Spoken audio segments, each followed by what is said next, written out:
નમસ્કાર દોસ્તો, ભારતના ભૂતપૂર્વ વડાપ્રધાન મનમોહન સિંહજીનો નશ્વર દેહ આજે પંચમહાભૂતમાં વિલીન થઈ જશે. પોતાના કાર્યકાળ દરમિયાન આ વિદ્વાન અર્થશાસ્ત્રીએ ભારતના વિકાસમાં આપેલ યોગદાન બદલ દરેક ભારતીય આજીવન એમનું ઋણી રહેશે.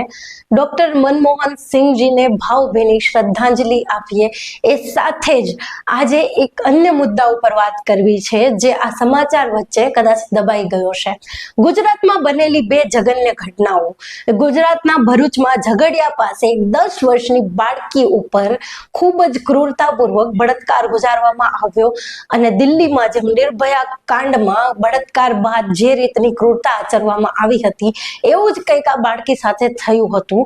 એના પ્રાઇવેટ પાર્ટમાં સળીઓ નાખીને એમના આંતરિક અવયવોને એટલું બધું નુકસાન પહોંચાડવામાં આવ્યું હતું કે 8 દિવસની અંદર બે સર્જરી કરવા છતાં પણ આ નાનકડી માસૂમ બાળકીને બચાવી શકાય નહીં. એ સાથે જ ભરૂચ વડોદરા પાસે 35 વર્ષના યુવાને એક 70 વર્ષની વૃદ્ધા ઉપર બળાત્કાર ગુજાર્યો. આ બંને કેસમાં સામ્યતા એ છે કે આ બાળકી ઉપર બળાત્કાર ગુજારનાર આરોપી આની પહેલા પણ આ બાળકી સાથે આવું દુષ્કૃત્ય કરી ચૂક્યો હતો, પણ સમાજ અને ઇજ્જતની બીકે તેના પરિવારે પોલીસ ફરિયાદ ના નોંધાવી અને આ અપરાધીની હિંમત એટલી બધી વધી ગઈ કે એને આ બાળકીને પોતાની હવસનો બીજી વખત શિકાર બનાવી. સેમ બીજા કિસ્સામાં પણ બન્યું છે. આ વૃદ્ધા ઉપર આ આરોપી પહેલા પણ બળાત્કાર ગુજારી ચૂક્યો હતો અને હાલ તે જામીન ઉપર બહાર હતો અને એને ફરી વખત આવી હિંમત કરી. ત્યારે ગુજરાતમાં શા માટે બેફામ ગુનાખોરી વધી રહી છે? શા માટે દીકરીઓ સુરક્ષિત નથી? અને હંમેશા હાકલા પડકારા કરતા આપણા ગુજરાતના ગૃહમંત્રી હર્ષ સંઘવી સાહેબ જે કોઈ પણ ચમરબંધીને છોડવામાં આવશે નહીં એવો રટ્યો રટાયેલો ડાયલોગ બોલીને જતા રહે છે, પણ જ્યારે આવી ઘટના બને છે ત્યારે ફરીવાર પાછા દેખાતા નથી. અને બંગાળમાં જ્યારે ડોક્ટર ઉપર બળાત્કાર કરવામાં આવ્યો હતો ત્યારે એને ન્યાય અપાવવા માટે જે વર્તમાન શાસક પક્ષના મહિલા મોરચાઓ રોડ ઉપર આવ્યા હતા એ પણ આ મામલે કશું જ બોલતા દેખાતા નથી. ત્યારે શું હવે બળાત્કાર જેવી ઘટનાઓમાં પણ આપણે હવે પહેલા એ જોઈશું કે આ ઘટના ક્યાં બની છે, કોના રાજ્યમાં બની છે અને રાજ્યમાં સરકાર કોની હતી, ત્યારબાદ આપણે વિરોધ દર્શાવવા માટે રોડ ઉપર આવશું. આ કઈ પ્રકારની અસંવેદનશીલતા સરકારમાં અને જનતામાં આવી રહી છે એ ખરેખર એક ખૂબ જ સળગતો પ્રશ્ન છે. ત્યારે આ મુદ્દાઓ પર ભૂતપૂર્વ આઈપીએસ રમેશ સવાણી સાહેબ શું કહે છે એ જોઈએ. રમેશ સવાણી સાહેબે હાલમાં જ નવજીવન ન્યૂઝમાં આપેલા ઇન્ટરવ્યુમાં આ બંને ઘટનાઓ ઉપર પોતાનો મંતવ્ય રજૂ કર્યો છે. સાંભળીએ એમને શું કહે છે. છેલ્લી જે બે ઘટનાઓ બની એ વધારે ગંભીર એટલા માટે છે કે એમાં જે આરોપી છે 10 વર્ષની બાળાની ઉપર જે રેપ કર્યો અને મારી નાખી, એણે 1 મહિના પહેલાં જ એ જ બાળા ઉપર રેપ કર્યો હતો. બીજી ઘટનામાં જે વૃદ્ધા ઉપર યુવાને રેપ કર્યો એમાં પણ કોર્ટથી જામીન ઉપર છૂટ્યા બાદ ફરીથી જ એ વૃદ્ધા ઉપર રેપ કર્યો. તો આ બંને ઘટનાઓમાં આરોપી એક જ છે અને ફરી વખત ક્રાઇમ કર્યું છે, રિપીટ ક્રાઇમ કર્યું છે, એટલે આ ગુનાની ગંભીરતા એ રીતે વધી જાય છે. એટલે સરકાર આ બાબતે ચિંતિત હોવી જોઈએ. પરંતુ આપણે જોઈએ છીએ કે ભાઈ પશ્ચિમ બંગાળમાં રેપ અને મર્ડર થાય તો અહીંયા આખા ગુજરાતમાં સત્તા પક્ષે ગોકીરો બોલાવ્યો, ઠેર ઠેર ધરણા કર્યા. પરંતુ આ કેસમાં આટલી ગંભીર બાબતો હોવા છતાં હજુ સુધી કોઈ પ્રકારનું નાગરિકોને સંતોષ થાય તેવું કે વિક્ટીમને સંતોષ થાય તે પ્રકારનું કોઈ નિવેદન સત્તા પક્ષના કોઈ નેતાએ હજુ સુધી આપ્યું નથી. આ બાબત ગંભીર છે.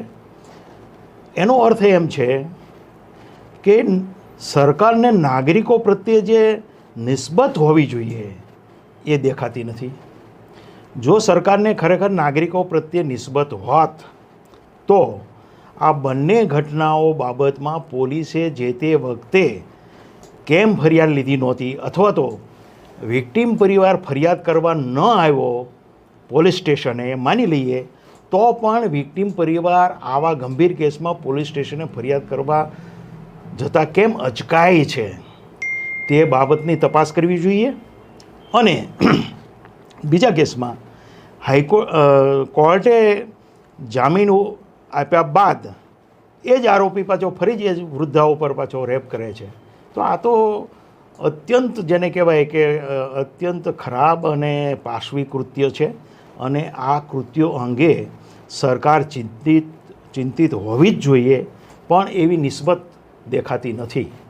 એટલે ખરેખર તો સરકારે અને પોલીસ વિભાગે આમાં મનોમંથન કરી અને કોઈ પણ રીતે ફરિયાદ મુક્તપણે આવી ગંભીર ગુનાની અને ખાસ કરીને રેપની મુક્તપણે અને તે જ દિવસે રજીસ્ટર થાય તેવો માહોલ અને તેવો નાગરિકોને વિશ્વાસ અપાવવો જોઈએ, જે હાલના તબક્કે તો ખામી જણાય છે. પણ સાહેબ, આપણે જો છેલ્લે તાજેતરની જ ઘટનાઓની વાત કરીએ તો નવરાત્રિના સમયથી આ સિલસિલો શરૂ થયો છે કે ક્યાંય એકાંતમાં બેઠા હતા અને ત્યાં તેની સાથે દુષ્કર્મ થયું, કોઈ નવરાત્રિમાં જઈ રહેલી મહિલા સાથે દુષ્કર્મ થયું, તો કોઈ નવરાત્રિમાંથી પરત ફરતા સમયે દુષ્કર્મ, અને બાદમાં દાહોદની બાળકીની ઘટના સામે આવી કે એના જ શિક્ષકે એની સાથે જે છે એ દુષ્કૃત્ય કર્યું, મારીને બાળકીને ફેંકી દીધી. અને હવે આપણે ઝઘડિયાના આ કિસ્સાની વાત કરી રહ્યા છીએ. તો આ બધી જ બાબતોમાં તમે પોલીસ વિભાગમાં ફરજ બજાવી ચૂક્યા છો અને સરકારનું કહેવું એવું પણ છે કે કોઈને છોડવામાં નહીં આવે, અમે તાત્કાલિક ન્યાય અપાવીશું, ફાસ્ટ ટ્રેક કોર્ટમાં કેસ ચલાવીશું. આ બધું જ સરકાર કરતી દેખાય છે એવું એક પ્રસ્થાપિત કરવામાં આવે છે માધ્યમો દ્વારા. પણ તમે પોલીસ વિભાગમાં ફરજ બજાવી તો તમને શું એવું દેખાય છે કે આ ઘટતું છે? હજુ કાર્યવાહીમાં શું ઘટે છે? પ્રથમ તો આજે પોલીસ નથી રહી.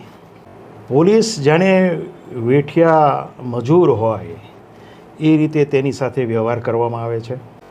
અને પોલીસ પોતાના મુખ્ય જે કામો કરવાના છે એ કરી જ નથી શકતી. એક તો જગ્યાઓ ખાલી છે, બીજું વીઆઈપી બંદોબસ્તના નામે પોલીસ સતત એંગેજ રહે છે. કોઈ એક વીઆઈપી આવે એટલે એને 4 દિવસ પહેલાં બોલાવી લેવામાં આવે છે અને એમાં સતત બંદોબસ્તમાં એને જોતરી દેવામાં આવે છે. કોઈને કોઈ જગ્યાએ કોઈને કોઈ વીઆઈપી હોય એટલે લગભગ પોલીસ છે એ નેતાઓની સુરક્ષામાં જ રોકાયેલી હોય છે. નાગરિકોની સુરક્ષા એના માટે કોઈ મહત્ત્વની રહી નથી, કેમ કે એ સમય પણ ના આપી શકે. જે રીતે એટલા બધા વીઆઈપી બંદોબસ્ત વધી ગયા છે અને એના કારણે પોલીસ સતત એમાં ને એમાં રહે છે.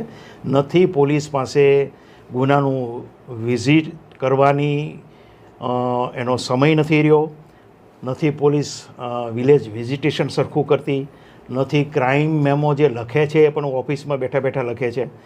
એકચ્યુઅલી તો ક્રાઇમ મેમો જે તે સ્થળ ઉપર લખવાના હોય છે અને ત્યાં ડિટેલમાં પૂછપરછ કરવાની હોય છે, પણ એવું કોઈ જગ્યાએ થતું નથી. હું એક ઉદાહરણ આપું કે એટ્રોસિટી એક્ટ છે એમાં મર્ડર અને રેપ જેવી ગંભીર બાબતોમાં અથવા તો મિલકતો સળગાવી દલિતોની એવી ગંભીર બાબતોમાં એટલે કે ગંભીર ગુનાઓમાં જે તે જિલ્લાના એસપીએ અને જે તે જિલ્લાના કલેક્ટરે સ્થળ વિઝિટ કરવાની હોય છે.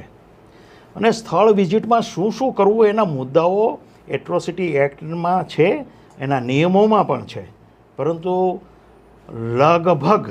લગભગ કોઈ એસપી કે કલેક્ટર સ્થળ વિઝિટ કરતા નથી. એના કારણે શું થાય છે કે જે એક્ટ છે અને જેને વિશ્વાસ અપાવવા માટે જે એક્ટ થયો છે કે વંચિત લોકોને, દલિતોને, આદિવાસીઓને એને વિશ્વાસ અપાવવા માટે જે એક્ટ બન્યો છે એ એક્ટનું જે પાલન છે એ યોગ્ય દિશામાં થતું નથી અને એ લોકોને પણ સંતોષ નથી. એટલે વાત એ છે કે જે કાયદામાં જોગવાઈઓ કરી છે એનો અમલ કરતા નથી આ લોકો. તો બાકી તો બીજી રીતે તો એ કઈ રીતે નાગરિકોને મદદરૂપ થાય એ એક મોટો પ્રશ્ન છે. તો સાહેબ, એવું કહી શકાય કે આ રાજ્યની જે સ્થિતિ છે, જે કથળેલી હાલત, એ બ્યુરોક્રેસીના કારણે બની છે? બિલકુલ, બ્યુરોક્રેસી પણ એના માટે જવાબદાર છે, પોલિટિશિયન પણ એના માટે જવાબદાર છે. પણ મારું એમ કહેવું છે કે રાજ્યના વડાએ તો વિચારવું જોઈએ ને કે ભાઈ આટલી બધો બંદોબસ્તમાં રોકાઈ રહ્યા છે પોલીસ ફોર્સ, વીઆઈપી બંદોબસ્તમાં પોલીસ ફોર્સ રોકાઈ રહે છે, 4-4, 5-5 દિવસ સુધી સતત રોકાઈ રહે છે, તો એ બીજું કામ શું કરે? એ નાગરિકોની સુરક્ષા માટે કામ કરશે? એ નાઇટ કરશે? એ પેટ્રોલિંગ કરશે? એ રેકર્ડ મેન્ટેન કરશે, એ સરખું ચાર્જશીટ કરશે, એ વિટનેસના સરખા નિવેદનો લેશે. તો આમાંનું તો કશું થતું નથી. આ બધું રાઇટરો કરે છે. પોલીસ અધિકારીઓના જે રાઇટર હોય છે એ બધું લખે છે અને એમાં અધિકારીઓ સહી કરે છે અને એ કોર્ટમાં જાય છે ચાર્જશીટ. એટલે એવું થાય કે જે પોલીસ કોન્સ્ટેબલ લખે છે એ જ એના સિનિયર અધિકારી વાંચે છે, એટલે કે પોલીસ કમિશનર SP વાંચે છે અને એ જ કોર્ટના જજ વાંચે છે. આ હાલત છે. તો પણ આ હાલતની તમે વાત કરો છો ત્યારે રાજકોટમાં DGP વિકાસ શાહે જે નિવેદન આપ્યું હતું એ યાદ આવે છે કે 6800 કરતાં વધારે ગુનાખોરી કરતા તત્વો પર અમે ચાંપતી નજર રાખવા માટે એક પોલીસ એલોટ કરી છે. એટલે કે 6800 પોલીસ તો આ જ કામમાં લાગેલી છે અને રાજ્યમાં ગુનાખોરીનો આંક ખૂબ ઘટી ગયો છે. અને આ બધી વાતો DG પોતે રાજકોટમાં કરતા હતા અને જે સ્થિતિ છે આપણે જોઈ રહ્યા છીએ તદ્દન વિપરીત છે. DGP સાહેબની જે વાત છે એ ખોટી પાડે છે. એ આ ભરૂચનો જે કિસ્સો છે કે 10 વર્ષની બાળાઓ પર 1 મહિના પછી બીજી વખત આ રેપ થાય છે અને મર્ડર થાય છે અને એ જ આરોપી જે વૃદ્ધાઓ પર રેપ કરીને જેલમાં ગયો હતો એ જેલ મુક્ત થઈને વળી પાછો ફરીથી એ જ વૃદ્ધાઓ પર રેપ કરે છે. તો આ બંને રિપીટ ગુના અને કરનાર એના એ જ ગુનેગારો છે. તો જો ખરેખર વોચ રાખી હોત તો કોના ઉપર વોચ રાખી હતી એ એક સવાલ ઊભો થાય છે. તો એ માત્ર વોચ અને વોચ કઈ રીતે રાખી શકે એ સવાલ છે. માણસો જ્યારે બંદોબસ્તમાં જ રોકાયેલા હોય ત્યારે આવી પ્રકારની વોચ નથી રાખી શકાતી. એનો ઉદાહરણ આ ભરૂચનો કિસ્સો છે. બંને કિસ્સાઓ છે. બીજું કે ક્રાઇમ ઘટે છે એ એક મોટો ભ્રમ છે. જ્યારે બેરોજગારી અને મોંઘવારી સતત સમાજને પીડી રહી હોય, લોકોને પીડી રહી હોય, એવા સંજોગોમાં આપણે અપેક્ષા રાખી કે ક્રાઇમ ઘટે તો એ કોઈ રીતે ગળે ઉતરી શકે નહીં. હંમેશા ક્રાઇમ છે એ આર્થિક સિચ્યુએશન અને સામાજિક સિચ્યુએશનને આધારિત બનતા હોય છે. હવે આર્થિક સિચ્યુએશન એમાં બહુ મહત્ત્વનો ફાળો આપે છે. દાખલા તરીકે ઠગાઈ છે, વિશ્વાસઘાત છે, ઘરફોડ ચોરી છે, લૂંટ છે. તો આ બધા ગુનાની પાછળ આર્થિક પરિબળ હોય છે. હવે આર્થિક પરિબળ આપણે જોઈએ છીએ કે ભાઈ આટલી બધી મોંઘવારી ને આટલી બધી બેરોજગારી છે તો એ સંજોગોમાં ક્રાઇમ ઘટે કઈ રીતે? ક્રાઇમ હંમેશા વધે. હા, જે ક્રાઇમ ઘટ્યું છે એ પણ વાસ્તવિકતા છે, પણ એ ક્રાઇમ કઈ રીતે ઘટ્યું છે એ આપણે જોવું જોઈએ. શું ગુજરાતના પોલીસ સ્ટેશનોમાં કોઈ પણ નાગરિક જાય એટલે એની FIR નોંધાય છે ખરી? નંબર 1. 2, જો FIR નોંધાતી હોય તો નાગરિકો ગંભીર ગુનાઓમાં FIR નોંધાવવા માટે હાઈકોર્ટમાં શા માટે જાય છે?